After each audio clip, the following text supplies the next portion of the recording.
Good day, everybody. This is Kip from America Bumper to Bumper, and we are on to episode number 21 of Car Chat with Kip. Today, we're going to do a bunch of stuff, talk about some of the normal stuff that we do. Going to go over some the bigger YouTube channel guys and kind of what they've been posting for the last week. I know that that's something that Chris over at East Coast Classics had suggested that I do, and forget about it sometimes, but I'm going to give it a shot again this time. We're going to talk about the couple of changes that some of you have already noticed on the channel, and yeah, so we're going to give a few more minutes before we start getting into it to see if anybody else shows up. And we got somebody watching.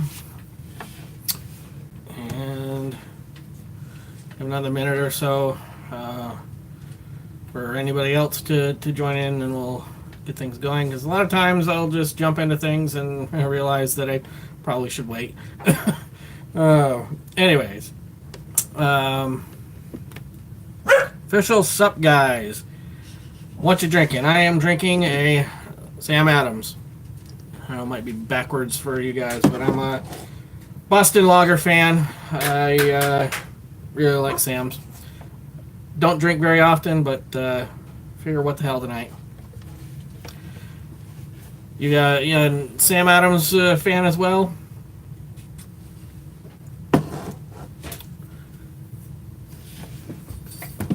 Bud heavy. Yeah, I don't drink enough to really. I don't drink. I've had the 12 pack that this came from for probably the past month and a half. So I drink very slowly, but I also like to, nothing against Bud, but I'm just not a Bud fan. I like this stuff. All right. So let's just hop into everything.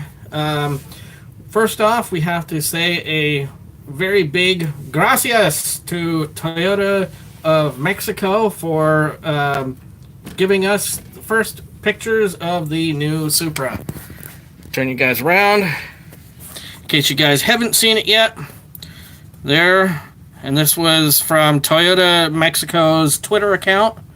That is the new Supra that will be debuting next week at the Detroit Auto Show. And it's got a few more pictures. That looks kind of cool the way it's set up there.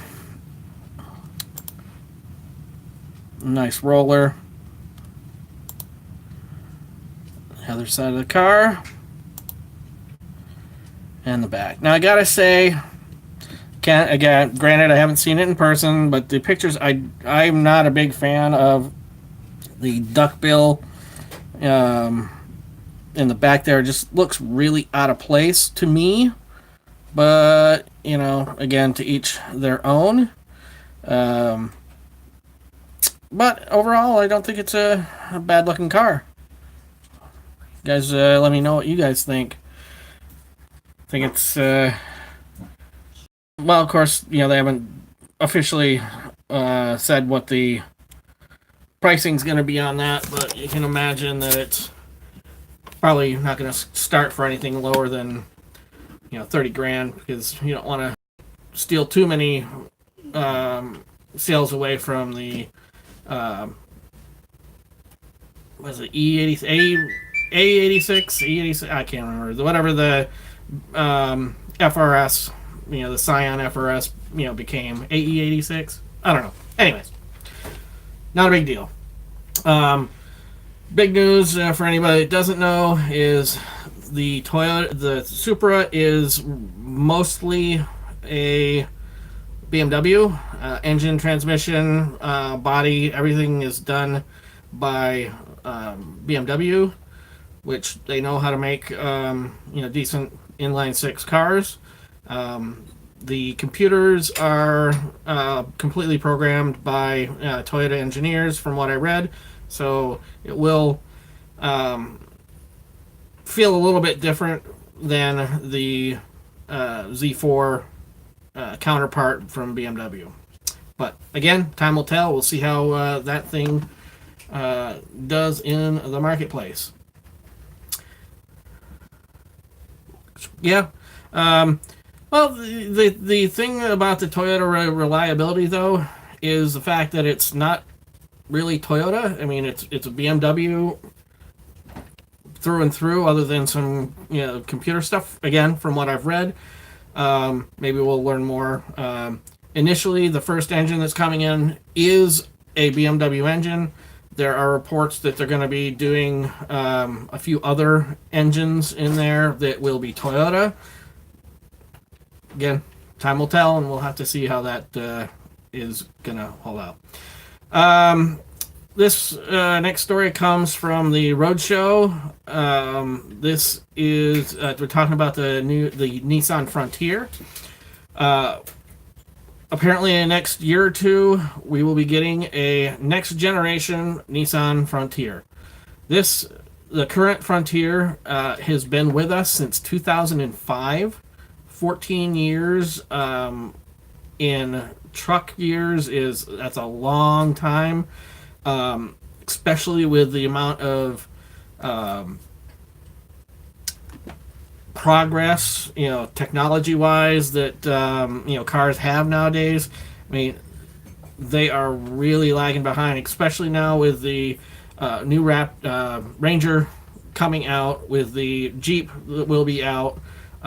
It's starting to become a very crowded mid-size truck landscape, and even though last year was a really good sales year for the Frontier, it was their second best year with 80,000 units out the door.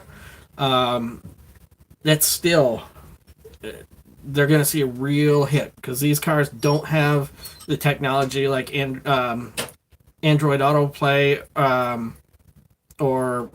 Android Auto or Apple CarPlay.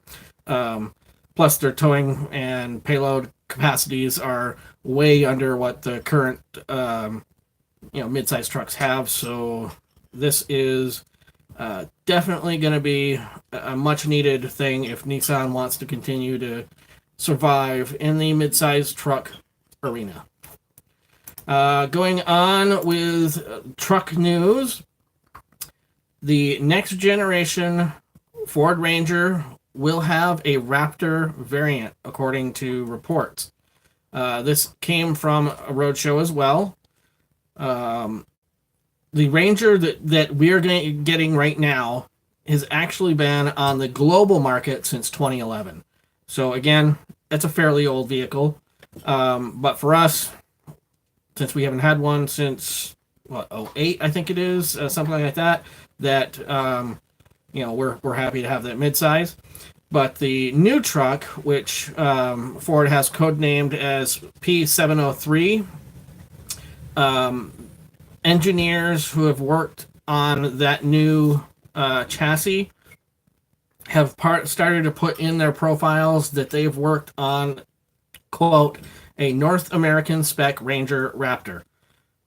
So, that being said, it could be very interesting when the new Ranger debuts in 2022 to be able to have a off-road, Raptor variant for the next Ranger.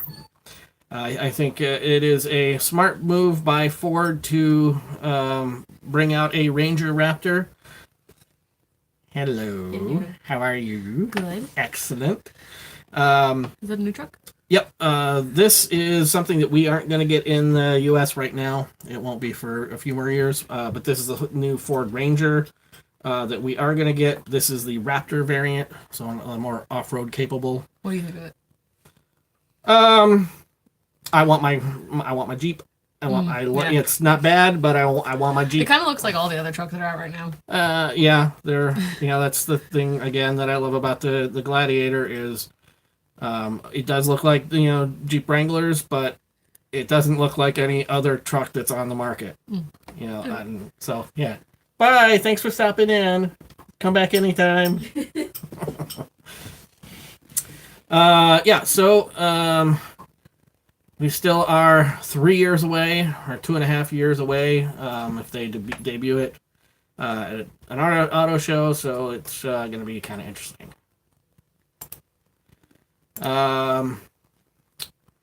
Another story that I found semi interesting. This is from The Drive. 2018 Kia Stinger. So Kia's rear-wheel drive sports sedan, I guess is what they're calling it. Compared to some of its rivals, sold pretty decently for the sedan that it is. Mini Raptor would be a hot seller, absolutely, and I think that personally think that Ford should kind of get it out there sooner rather than later, because that's going to give a lot of time for excuse me, the ZR2, the Chevy Colorado ZR2, and the Gladiator, Rubicon, and all these, the TRD Pro, just to get that extra foothold in. So, and it's again like I was, saying with the Nissan Frontier, they are really gonna have to push hard and have another off-road focused truck to be able to compete. As if I don't know if you guys remember from last week's episode, one of the hottest growing segments in the industry, and especially the truck sales, are those off-road variants of the midsize pickup trucks. The Colorado ZR2, the Tacoma TRD Pro, those account for a large percentage of total Tacoma and Colorado sales. So people like that off-road ability, and that's why I keep saying the Gladiator, Rubicon, Gladiator just in general, but the Rubicon is going to sell insanely.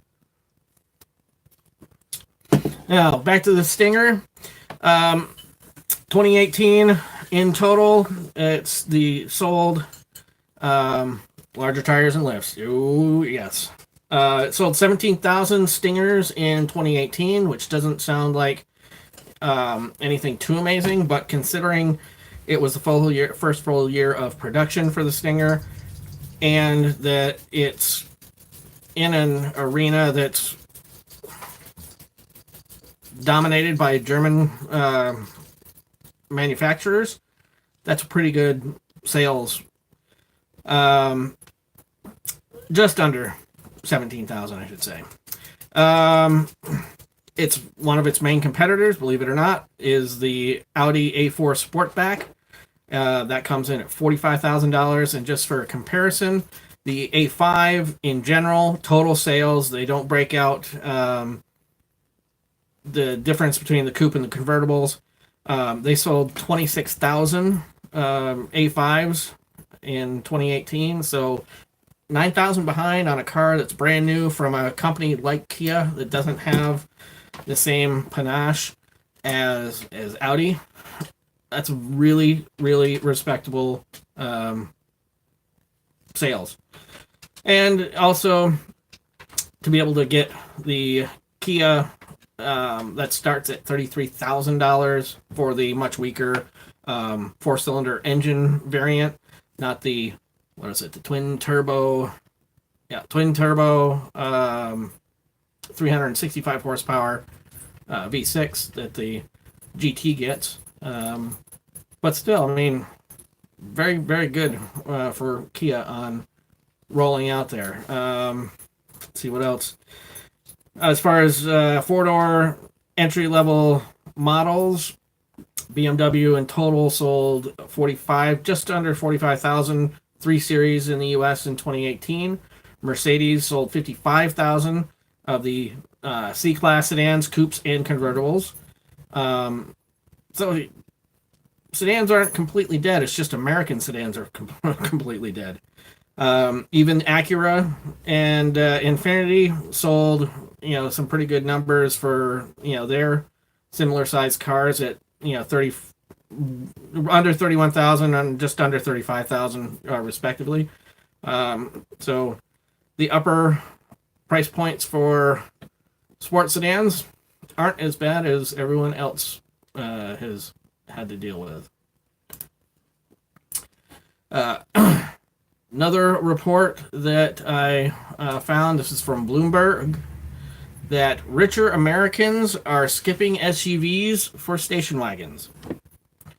Now, it's not just the richer people, especially if you live in the Northwest or the Northeast. Subaru wagons all over the place. People love their wagons in these areas. But in the rest of the country, wagon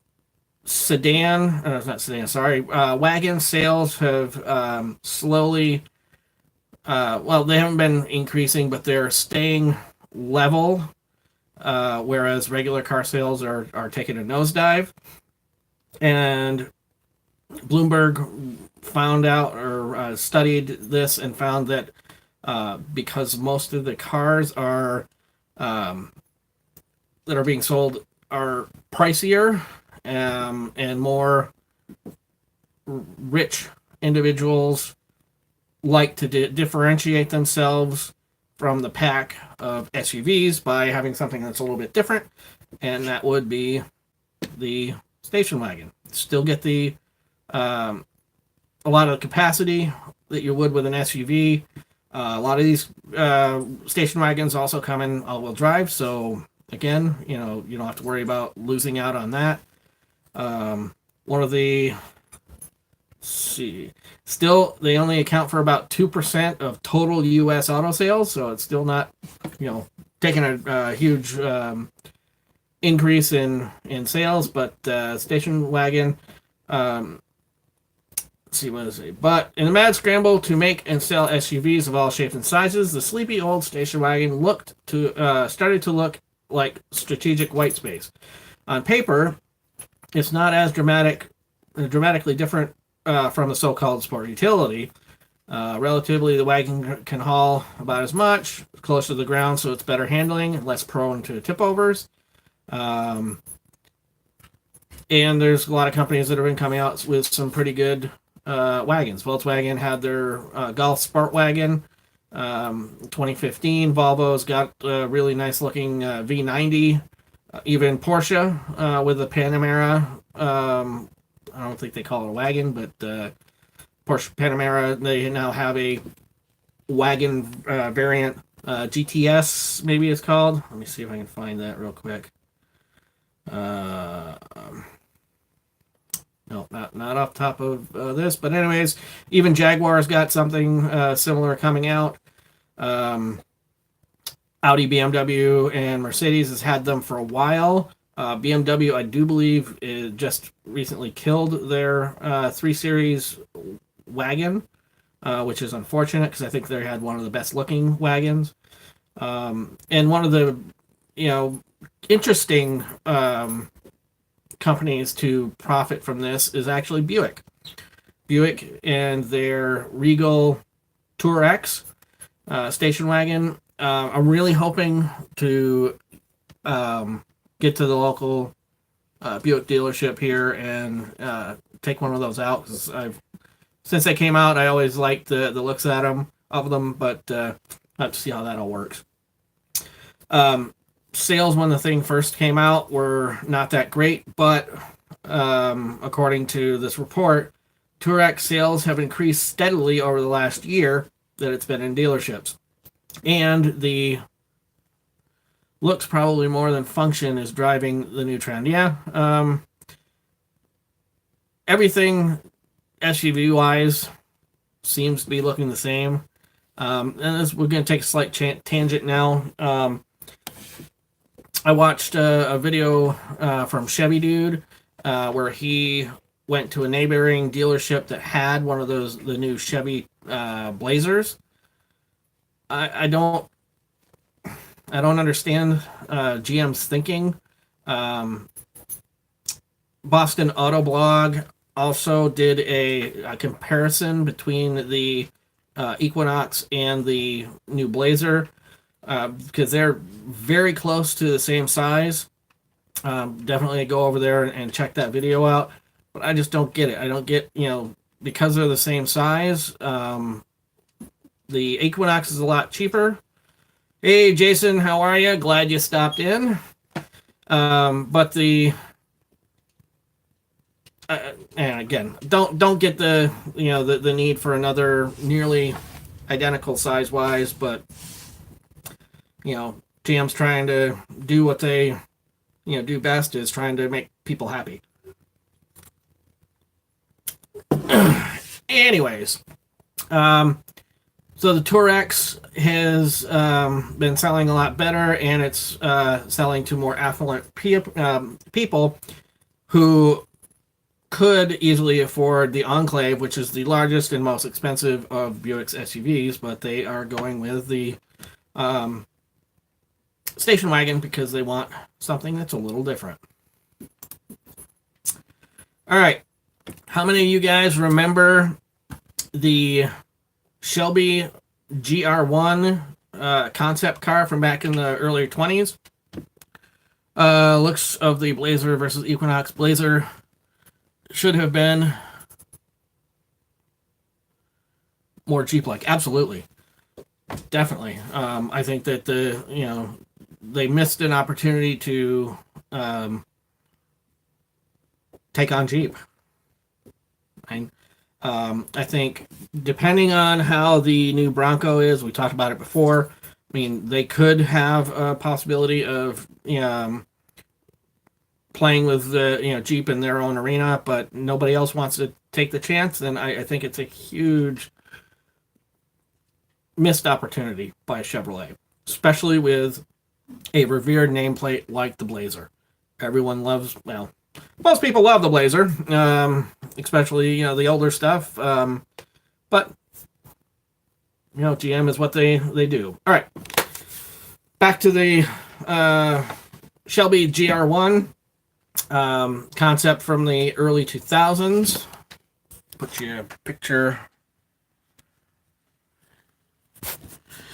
This was a concept car that Carroll Shelby was working on, hoping to bring out. They didn't do this mostly because Ford was worried that it would hurt the sales of their new upcoming Ford GT. However, you may now be able to buy this car, and who from? But Super Performance. Super Performance is a tuner kit car company out of Irvine, California. And from what the reports are going out from Car and Driver and others, is they are going to sell these as a kit car, and you could see these things tooling around on the road. Not too much more time. Super Performance is better known for their kit cars of the Cobra. They also have the Corvette Grand Sport, and I want to say there's one other car that they work on.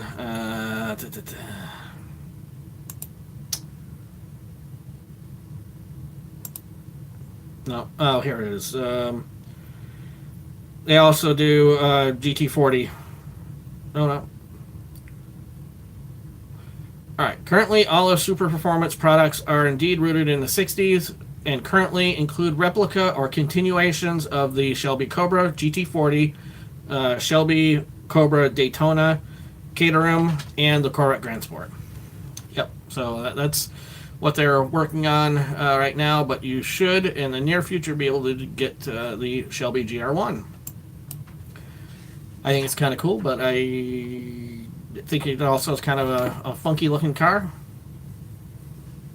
Alright, now this next thing, I had a couple of chuckles. This is from Motor1.com. There is a YouTuber, I don't know, he's not a YouTuber, design house that renders what a low-cost version of premium and sports cars would look like. So yeah, low-cost versions of premium and sports car would look like if they came as low-cost versions. Tomy Design did all of these renderings, and gotta say, they are in some cases hideous. So what he did, plastic, black bumpers and steel wheels. This is the Audi A1. It's the entry point into the world of Audi. The mini hatch is not available in the U.S. In its home market, it starts at about $24,000. Even the base model gets color-coded bumpers. So that already just looked weird. Next up, in the low-cost premium versions, is the Audi Q3. We still get the previous generation. This is the most recent of the Q3s.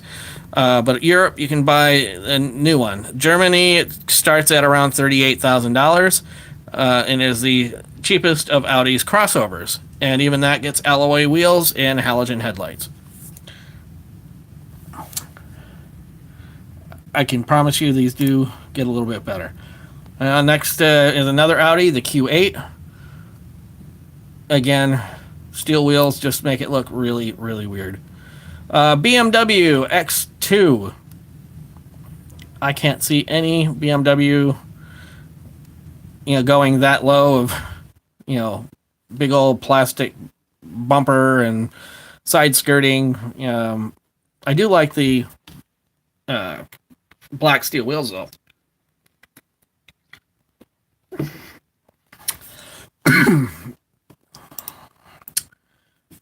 Now we're getting to the fun stuff. BMW Z4. Excuse me. Soon to be revealed, Toyota Supra shares its underpinnings with the new Z4, which is already on sale in the U.S. I didn't realize that was already on sale here, but that starts at $49,000, and that's what it would look like if they could get it any cheaper. Does not make it look any more flattering. And this is even more hideous. Bentley Continental GT.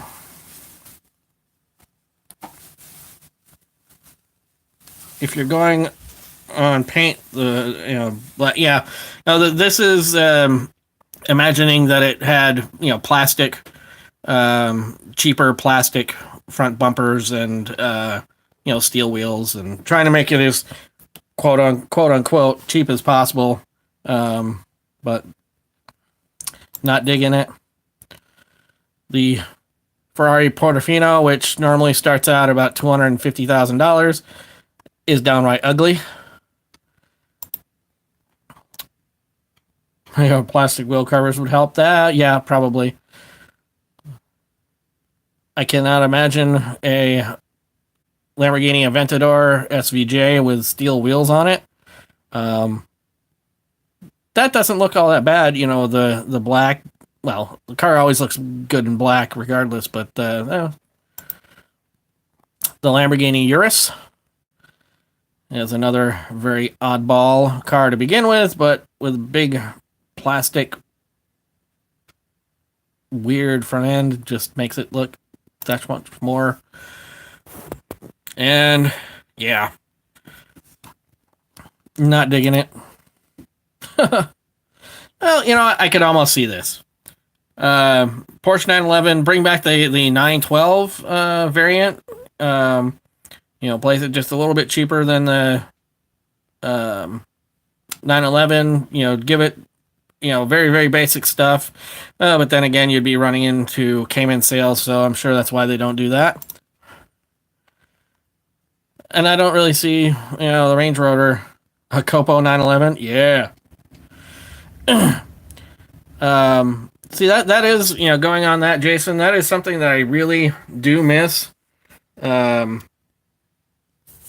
car companies, especially, car companies like General Motors. 60s and 70s. Let's do it. Econobox dressed with Lambo levels. There you go. That would be even more interesting. I think that automakers today are missing out on making some extra money by not doing those same sort of Copo deals that they did back in the 60s, early 70s. Now everything is bought in packages and this and that, and I understand that they do that because it's cheaper to, put all of a certain package in the car at the same time rather than having to do, power windows and not power seats or whatever it might be. But boy, those were the days when you could go in to a dealership and say, I don't care about power windows, I don't care about floor mats, I don't care about carpeting, I want plastic, vinyl for the floors, I want the biggest engine, and let's get me out the door. I truly believe that each company should have a it's kind of like Ford with their SVT, and GM doesn't really have a performance. Well, they had SLP. I don't think they have that anymore. AMG, all these other companies, to be able to make cars. If somebody wants a stripped base model, if it doesn't make it go faster, you don't need it. Exactly, Jason. Yes, I agree fully. Yep. You should be able to pay for what you want. You don't want the biggest and best nav system, but you want something else that's a part of that package. You should be able to buy what you want, and they should have these divisions, specialty divisions, so that you can buy what you want in your car. It might cost more for you to do that over buying a car with the other things, but at least you know what you got, what you want, and it's your car. It could be special. Hey, anyway, if anybody out there is listening in the automotive world and wants to take this thought further, I will happily come and work for you and help you figure it all out. So now we're going to talk just a little bit about what's been going on with some of our biggest and favorite car YouTubers. I'm going to start off with Cletus McFarlane. Cletus, over the past week, he's pulled the engine out of the auction Corvette that he bought a couple of weeks ago. If you guys don't know about that, he bought a C6 Corvette at an auction, got it back, and realized that the Ruby, yes, you're absolutely right, pulled the, realized that the engine was 5.3 out of a truck. Then he went ahead and turboed it and blew the hell out of it. He killed it. So a little over a week ago, just about a week ago, he pulled that out. They took the heads off, multiple pistons destroyed, and he's pretty much saying that it's because big blocks and no power steering and brakes. So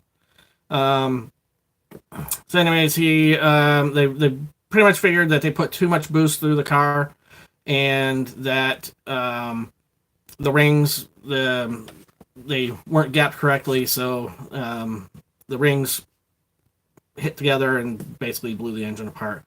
A little bit about 5 days ago, they posted a video of them actually going and pulling a new engine for Ruby, another 5.3. This one they're going to try to do correctly so that it will better handle the boost, bigger gaps in the rings, and all that other good stuff. So we'll see how they go with that. They also tore apart Neighbor's engine. For anybody that doesn't know, Neighbor was their former police car that they picked up.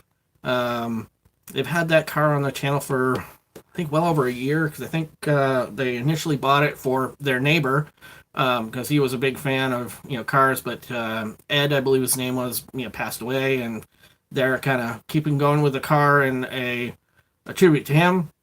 They put GT500 engine, supercharged engine in the car. And they had some issues with it, and they found out after tearing that apart that one of the timing chains for the cams on the driver's side, I believe, broke and basically killed that head. Valves dropped, bent, all that stuff. It's just, they've got that engine sent off. It's supposed to be getting completely rebuilt, new head. Hopefully that won't happen again. 3 days ago, he posted a video that I found very, very cool. They are always a huge fan of Mountain Dew, which he calls Barrel Skeet.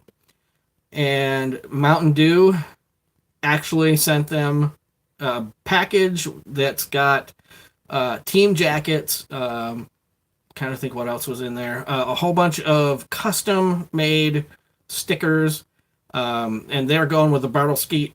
Mountain Dew went with Bartle Skeet, on the team jackets, on, the stickers that they sent them. So somebody at Mountain Dew is having a lot of fun with this as well, and to see the look on Cletus's face when he opened it up was just awesome. Latest video he uploaded, they went into the Jet Camino build that they're doing. That's an El Camino that's going to run I think it's Pratt & Whitney jet engine. Excuse me, I could be wrong on that. It's been a while since they talked about the jet engine. So they're at the builder getting the seat checked out and all this other stuff. So I really love, Cletus is funny dude, and the stuff that he puts out, the content is really top notch. Really, really like what he does. Anybody out there follow Mighty Car Mods? Mighty Car Mods is a bunch of guys from down under. They do a bunch of really insane stuff. I love Mighty Car Mods. I love what they do. I love, hey, Pete, thanks for stopping in, buddy. The most recent thing that Mighty Car Mods put out was a 2-part feature, what they called a feature film. Both parts were well over an hour long. It goes back to something they did 10 years ago. It's well worth your time to sit down and watch that whole thing, even if you don't want to take the whole full hour and a half for the first video and just break it up.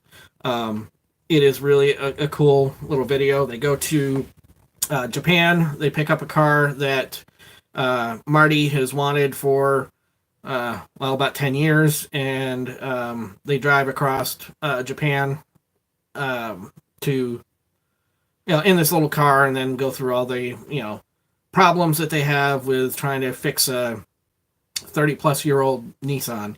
So definitely go out there and hit up Mighty Car Mods. They are supposed to be doing some more with the Twisted versus Too Sexy battles, but that's still coming out. The other thing that they do on their other channel, the Mighty Car Mods 2 channel, that's mostly where they have, friends that they work with, post their stuff. The most interesting thing that they've got over there, all of it's interesting, but the most fun that I had over the past few weeks was Cresta versus Drag Week. Some of their buddies, through the buddies, shipped over Toyota Cresta with a Ford, I think they call it a Barra engine, and went through Drag Week, which was back in September, I believe. You guys can correct me if I'm wrong there. And it really chronological. It's a good timeline. It's about the best thing I can think. Hey, stop laughing out there. It was a timeline of basically them getting the car ready to go in Australia, shipping over here, getting over here themselves, getting the car out of from customs, and then running Drag Week. 8-9 episodes, something like that.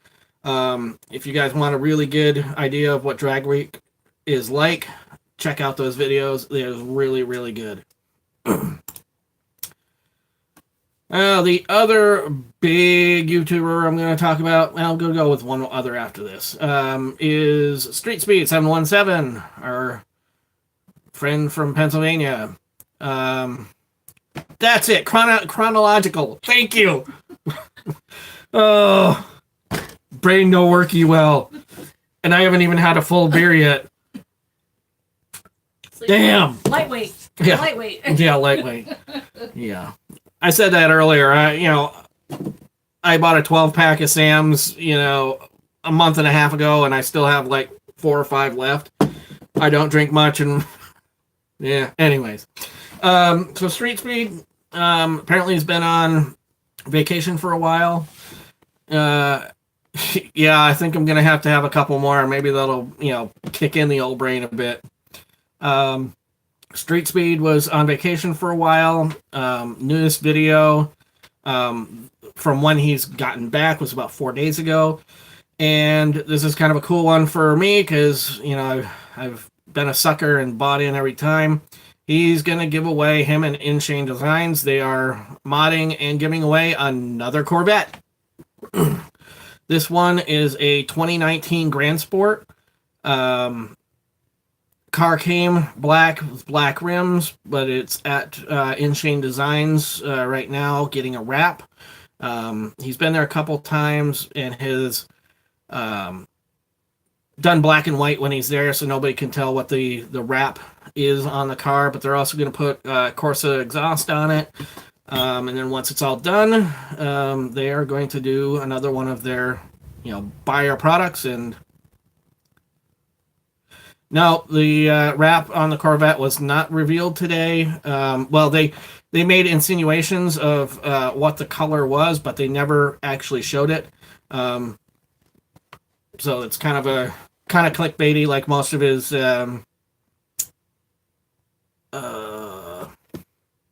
gosh, I can't think anymore. Damn. Taglines, whatever you want to call it, video titles. Thumbnail. I need to have everybody else here to help me out with all this. Dang. He was a little clickbaity there. Did not show it. All of his videos are clickbait. Yeah, pretty much. Yeah. Clickbaity. Yeah. Your guess is highlight or yellow? Yeah, I'm thinking that or like a highlight or blue. You know what? Jason, before too much longer, clickbaity probably will be in the Oxford Dictionary because they always are coming out with something stupid to add to it every year. I can't even remember what last year's one was.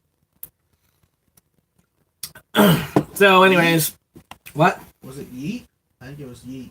Could have been Yeet. The man, it says the voice from, behind the curtain. I'm saying white wrap. It could be, but I'm thinking it's something outrageous because they said that they've never done anything like it, and they aren't. I don't think clickbait tricks viewers. That is absolutely right. That's why, I tried it a couple of times in my thumbnails to do something like that, and I'm not smart enough to come up with the catchy titles, so it's just what it is.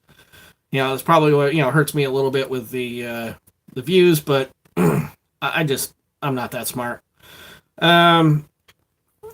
Anyways, Grand Sport. Eventually, they're gonna put the contest in motion, buy his shit, get an entry, and potentially win the car. And unfortunately, I hate to say it, but I'm gonna go for it because driving a 2019 Corvette Grand Sport would be kind of cool. What if it's a gross color? Would you want would you want the wrap removed? Yes, if I don't like the color of the wrap, that's the one thing that I do say I love about wraps is they are removable. And they did choose an excellent color for the base of the car. The regular color is black. Can't go wrong with black, especially on the Corvettes. So, yep, I would not buy something from him if I was the only entrant. Yeah. New ride for the channel. I'd love that. Actually, what I'd love even more than a Corvette, I've said it multiple times and I will continue to say it. I want a Jeep Gladiator more than I want just about anything in the world right now. Anyways. So I'm gonna that's enough about street speed. Let's go. Hoobie's Garage, he's put out a few things, but he's also just got married, I think yesterday or today, something like that. So he's going to be out of the video game for a while. He's made a resolution that he's not going to buy any new cars for 2019. I highly doubt that. But he did put out a pretty cool video from a vehicle that he borrowed from a friend, the Isuzu Via Cross. How many people remember that thing? I remember it. It's just as ugly as it is in the video that he showed. One of the cheapest ones in the U.S. at, I think he said $3,500. I can think of a lot more money, cars that I'd want to spend my money on than quirky four-wheel drive from a company that no longer sells vehicles in the U.S. Thanks, Pete, for stopping in. I really appreciate it and all the comments. Thank you very much for here. Have a great dinner. Latest video was apparently from the day he was getting married, and that was talking about his Aston Martin DB7.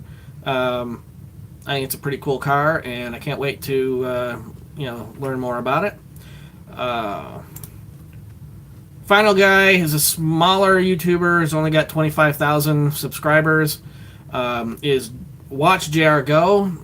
Watch JR Go is in the same area as Hoovie. He's been in a couple of Hoovie's videos. He kind of is like me. He buys some pretty interesting vehicles.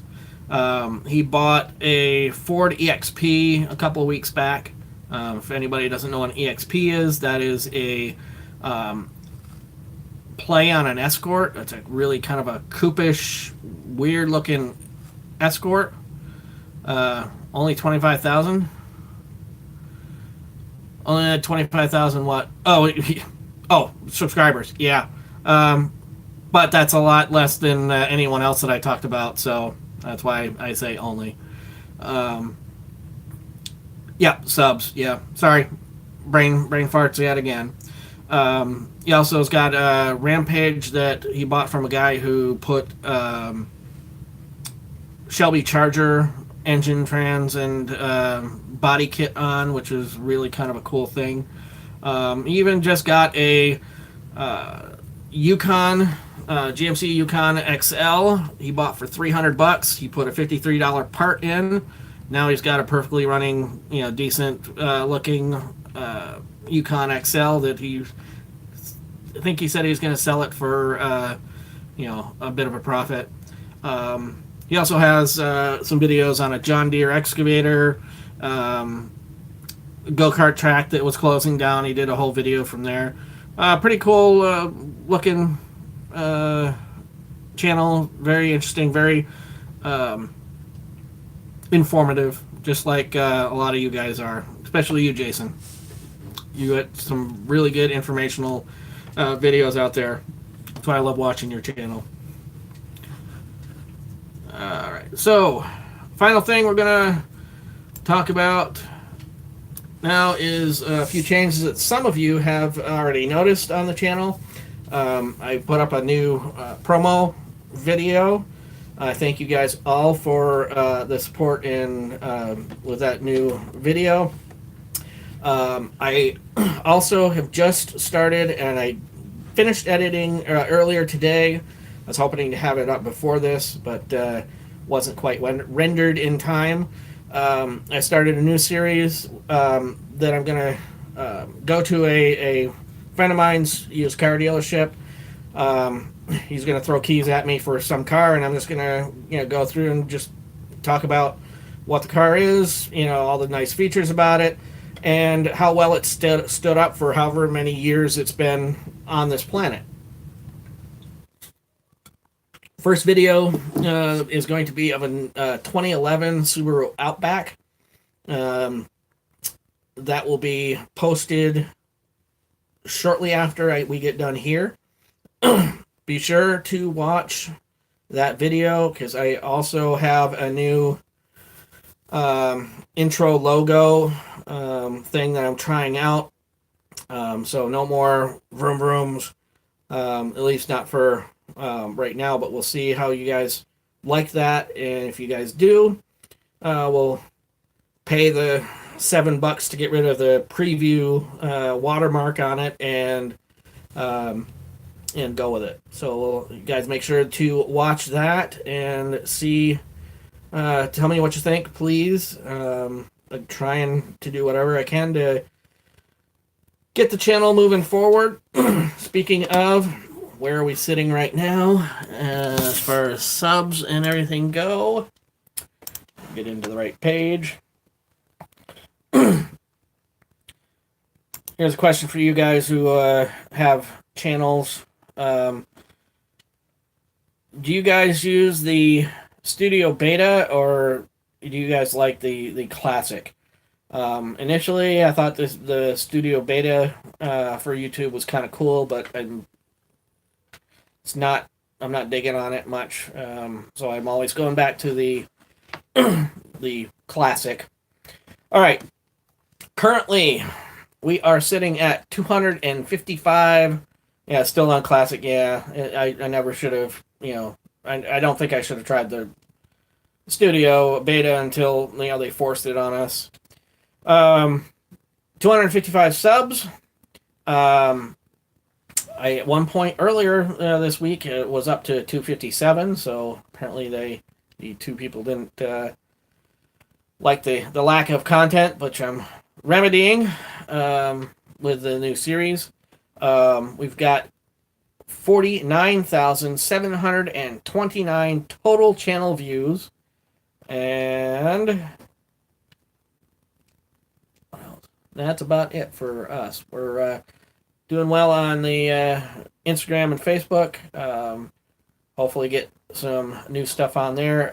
Upcoming, there is a ice time trials. We're now getting into that season up here in Vermont. Lake Elmore in upper central Vermont is about the only lake in the area that has enough ice on it to allow for the time trials. And you guys want to guess on how much ice you should have if you're going to do something like that? You guys put your comments in the down below, and I'll let you guys know next week if anybody got it right. But they're doing their first time trial. Might be another week and a half. Both of you that have already guessed in here, more. So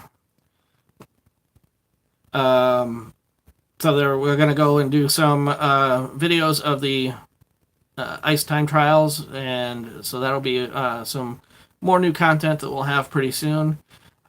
Working on everything else.